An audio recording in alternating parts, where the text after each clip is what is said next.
I mean, even Einstein said it's a vibrational universe. I mean, when there's a vibrational match between you and some experience that exists in the quantum field, get ready, because if you're drawing experiences to you, and then all of a sudden you have to keep redefining abundance. You can't have a great meditation, feel all holy, feel all spiritual, feel all connected, and then the moment you open your eyes, you return back to the program. You start getting angry, you start getting frustrated, you start getting impatient. The moment you do that, you just disconnected from the energy of your future, and you're back to the energy of your past, and don't expect anything to change in your life. That in fact, the whole purpose of this work is to change the brain and body so that when you get up from your meditation, that you can maintain that modified state of mind and body your entire day. And if you can, get ready, because weird and wonderful things are going to begin to happen in your life. So you've got to be able to sustain that state with your eyes open, as well as you did in reaching there with your eyes closed. And it's a practice. It's a practice. When there's a vibrational match between you and some experience that exists in the quantum field, get ready, because if you're drawing experiences to you, and then all of a sudden you have to keep redefining abundance. I mean, my definition of abundance today is very different than it was just a year ago, because so many people think abundance is about money, but abundance is having more than you need. Like having way more than you need. So all my needs are met and then some. And then when you have that experience, then what is your next definition of abundance? If you truly believe then that's abundance, is there another level? But you would never know that until you've had the experience of abundance to that point. So then all of a sudden, our definitions begin to change. Same thing with health. You see all these people, they come in and they think that they just want to get their body healthy. But what they're really doing is getting their mind healthy. And they're changing their energy. They're having all these other things going on. And they reach a point where they're so happy with themselves. They're so in love with life. They're in such a state of grace and gratitude that they could care less if they have the disease, because they're so happy with it. That's the moment disease goes away, because they're no longer the same personality. They're somebody else. The disease exists in the other person because they're thinking differently. They're acting differently. They're feeling differently. And how you think, how you act, and how you feel is called your personality. And your personality creates your personal reality. Change your personality, you change your personal reality. Most people are trying to create a new personal reality as the same personality, and it doesn't work. You literally have to become someone else. When you believe in possibilities, you believe in yourself. So many people close the door to possibilities because they're viewing their future through the lens of the past. Why? The brain is a record of the past. It's an artifact of everything you've learned and experienced in this moment. It's wired to the past. And feelings and emotions are the end product of past experiences. So most people wake up in the morning, they start thinking about their problems. Those problems are memories that are etched in their brain that are connected to certain people and things at certain times and places. The moment they start remembering their problems, they're already thinking in the past. Every one of those problems has an emotion associated to them. So they start feeling discouraged, they start feeling unhappy, they start feeling like a failure. The moment they feel those emotions, now the body's in the past. Why? Because thoughts are the language of the brain and feelings are the language of the body. And how you think and how you feel creates your state of being. So in a sense, most people wake up and their entire state of being is in the past. So how can they see a new possibility when they're viewing their future through the lens of the past? So then I say, if you're not being defined by a vision of the future, then all you're left with is the memories of the past, and you will be predictable in your life. So people love to wait for trauma or crisis or disease or diagnosis or loss or something to go wrong in their life where they just reach the lowest point where they say, I gotta change and I gotta stop thinking this way. What have I been thinking about? How have I been acting? How have I been feeling? And the act of observing yourself by observation begins to disentangle you from the program, because now you're the consciousness observing the program, and you begin to objectify your subjective self.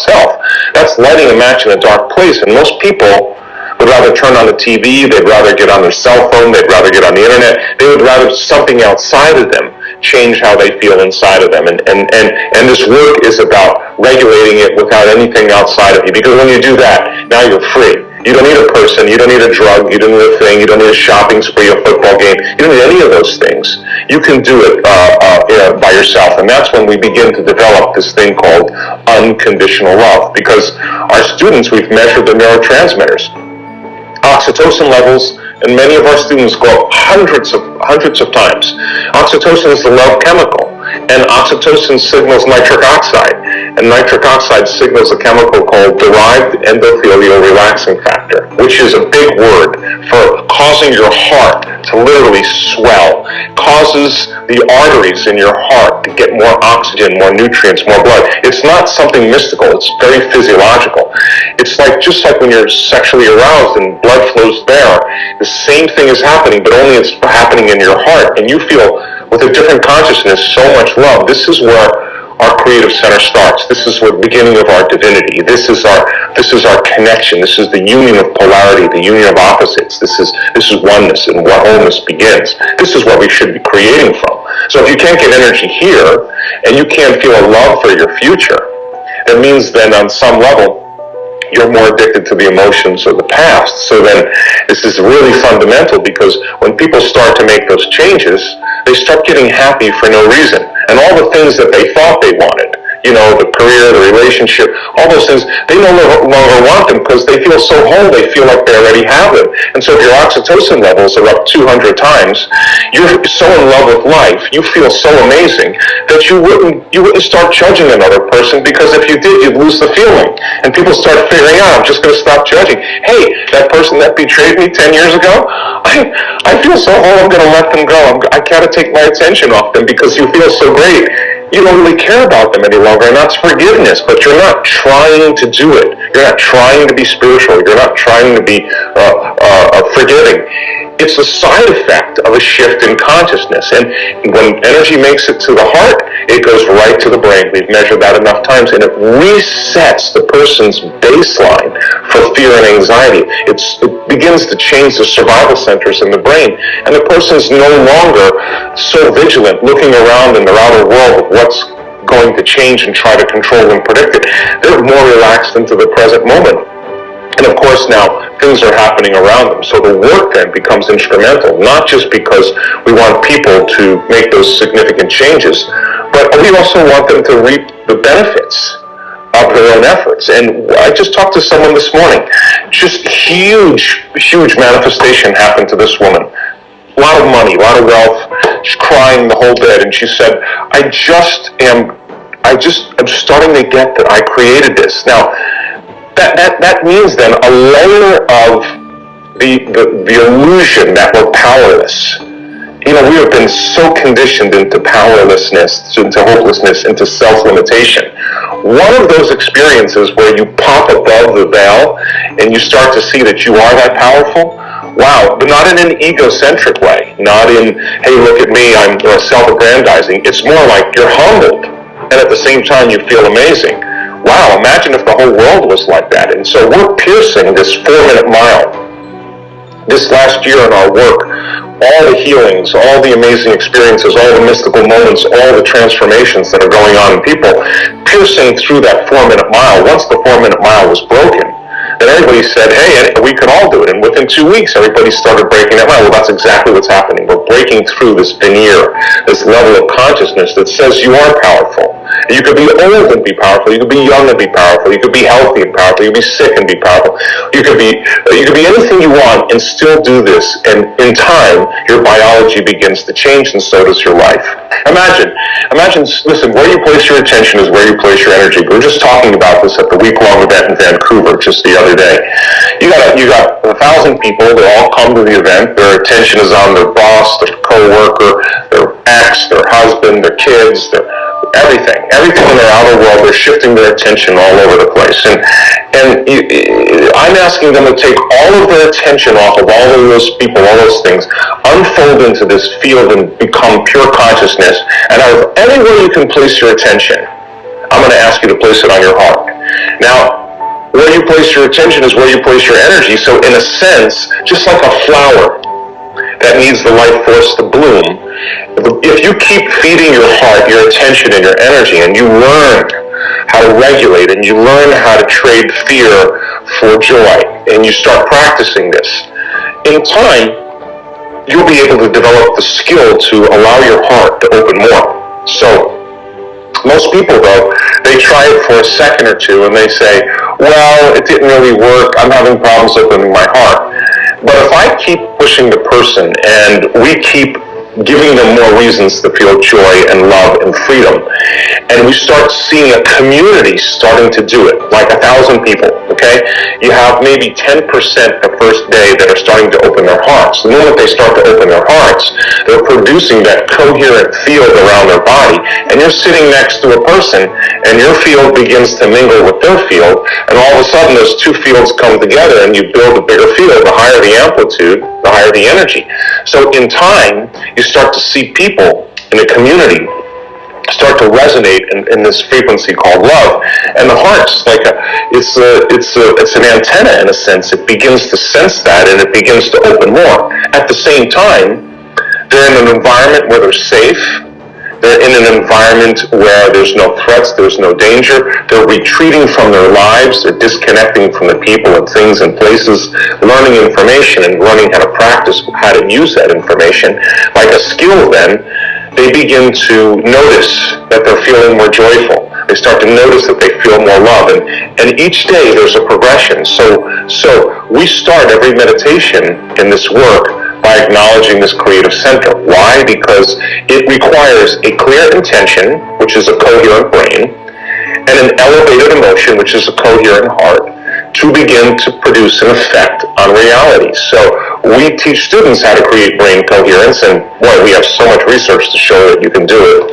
And we teach them how to create heart coherence, which we just did a huge experiment just last week in Vancouver, and the result of social coherence is an amazing thing, because our research also shows that when you open your heart, the people that you're connected to within your life will feel those autonomic effects.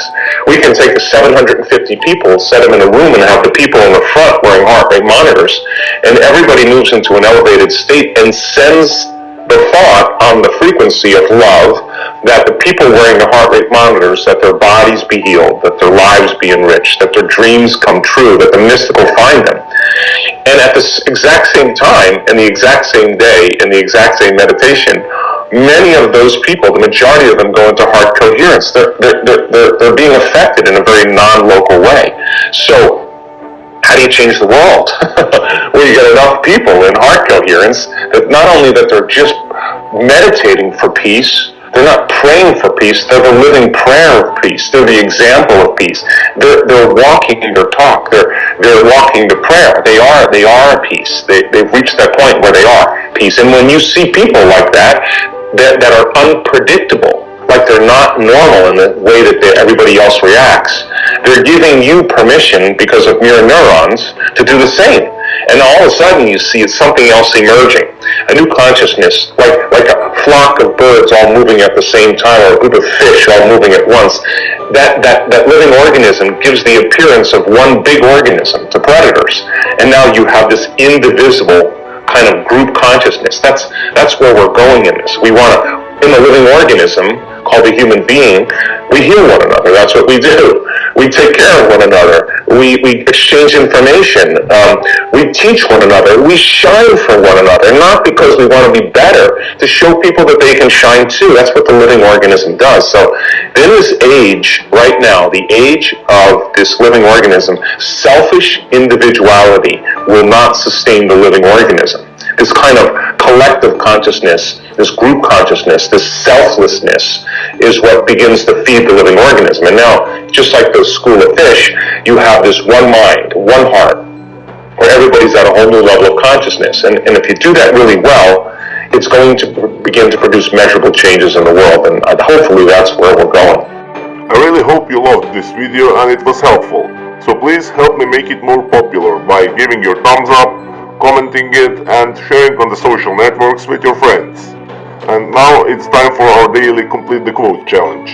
If you're new to this, your job is to complete the inspiring quote we choose for you and write the right answer in the comments below the video.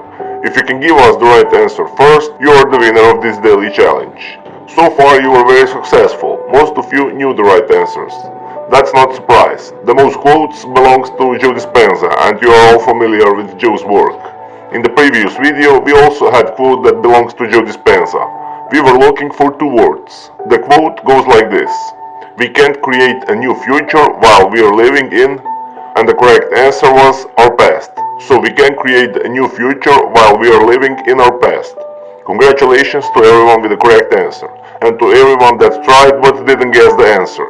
Today we also have quote from Joe Dispenza. The quote goes like this: every time we have a thought, we make. So we are missing for two words. If you know the correct answer, write it down in the comment section.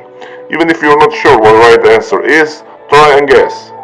And find out the right answer in the next video. If you like this video and our challenge, give your thumbs up and share this video with your friends.